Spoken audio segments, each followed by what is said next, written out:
All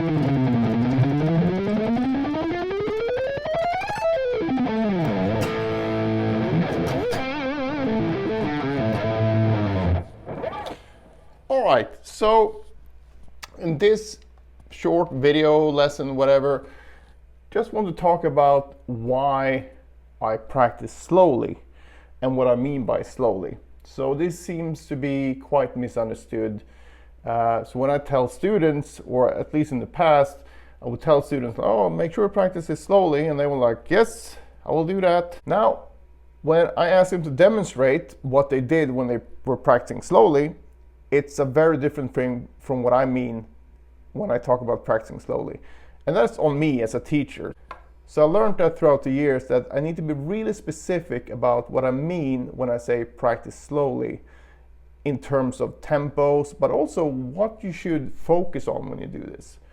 So the reason why I practice slowly is not because I like practicing slow per se, it's just that it's a tempo where I know that I can get the best possible technique, and also balancing that with enough reps to make a difference. Because if you take this to the extreme, you could play 1 note per minute and you could be sure not to play anything wrong, but it would take you forever to get the amount of reps you need to actually get things under your fingers. So what I'm talking about here is that if we take something like this, when I tell people, okay, practice that slowly, what happens is that they slow everything down like they would slow down a video. So every movement is slower like this.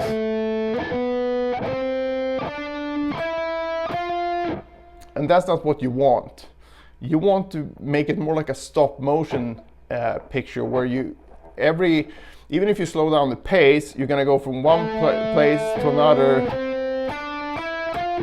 very quickly. So the only thing that should slow down when you slow things down is the number of notes per minute, right? So even if you're practicing super slow,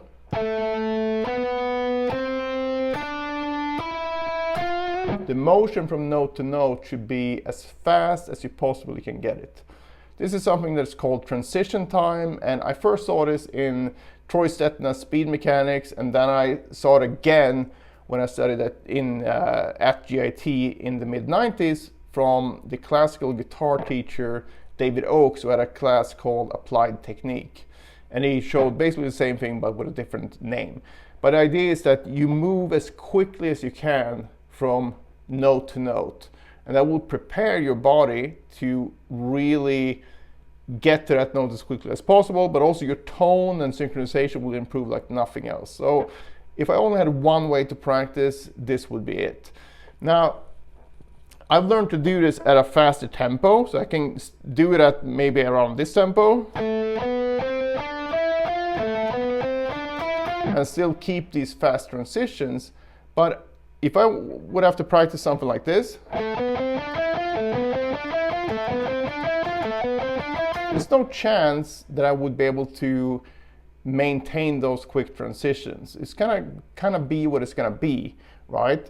And I think that's where people go wrong a lot of the times. And now the notes here were perfectly fine, but I will not gain as much technique in the long run by practicing at that tempo compared to where I have full control. And it's not only the transition time, it's also something that I call finger choreography, where you go, I prepare, you see when I get to the pinky, I prepare the index finger, prepare the index finger again. Basically, it lets me prepare the next finger when needed, and usually that's just going to be when you change strings. And that makes a big difference as you get faster and faster. And there's no way you can control this if you play it at even a medium tempo. So I don't care who you are. You can be Sean Lane if you want, but you won't be able to control these kind of parameters of your technique if you practice too quickly. So that's why I practice slowly. And so it's not about the tempo in itself, That's something better about practicing slowly in that regard. It's just about finding a tempo where you have the perfect balance of getting enough reps in per practice session, and also maintaining the highest quality of those reps. So basically, if I practice too fast, so if this is a quality and this is the reps, and I really double down on the speed, my quality of notes will not be great. It will be out of balance. So basically I want to find a level here where they meet in the middle. So I get the most amount of reps, but also the best quality.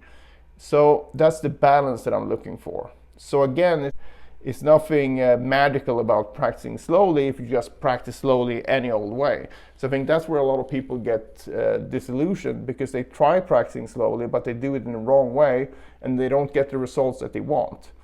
So if you have trouble with your synchronization or playing clean in general, give this a try. Try to really find a tempo where you can keep everything in check and just amass a shit ton of reps. And I promise you that will help your technique like nothing else. So pushing the metronome and chasing speed, it has its place, but it should be maybe 10% of your practice and do 90% of your practice slowly, right? Because if you do too much of the other thing, as in chasing speed and, oh, I'm just gonna clean it up later, bro. When? Well, how does that work? If you just keep pushing the speed the whole time, right? You're like, at what point are you gonna get cleaner, and how are you gonna get cleaner? Just by repeating bullshit, right? So my favorite analogy here is like, I go out on a golf course. I don't even play golf. I go out on a golf course. I'm like, oh, I'm gonna learn to do the perfect drive, and I'm just gonna swing the golf club around the field, you know, like a crazy person. And then like, well, if I just do this enough, I will clean it up later, so I get a perfect Tiger Woods type swing. And you know, that's ridiculous. If you hear this, you're gonna be like, oh, obviously that doesn't work. Why would it work on guitar, right? It doesn't. So stop this nonsense of like, oh, just practice fast and then clean it up later.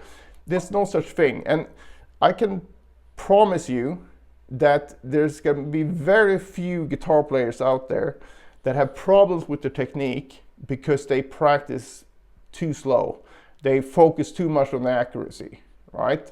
But you're going to have a shit ton of people with crappy technique not because there's anything wrong with them, but they were just told bad information. Like, oh yeah, just push the speed and then the cleanliness will come. It's absolute rubbish. So don't fall for that shit. Also realize that it's gonna take you way longer than you want to, way more good reps than you want to.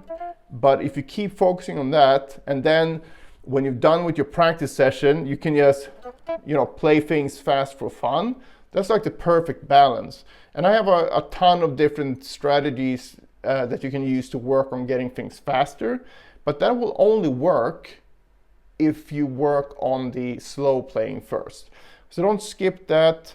Don't be a dummy. And I'm 100% sure you might think like, oh, I don't have the talent because my playing is still sloppy after 20 years. Yes, because you're doing the wrong thing. If you try doing the right thing, magically your playing will sound talented again. And I don't believe in talent at all. I just believe in good practice habits. So sorry for the rant, but this is annoying me when I see all these videos like, oh, you play like Paul Gilbert in 5 minutes a day for 3 weeks. No, that's not gonna happen. But also you need to focus on the right things and put in the time, and you will get wherever you want to get. So give it a try. Let me know if you have any questions. Otherwise, see you in the next one. So, Ranting McRanterson here.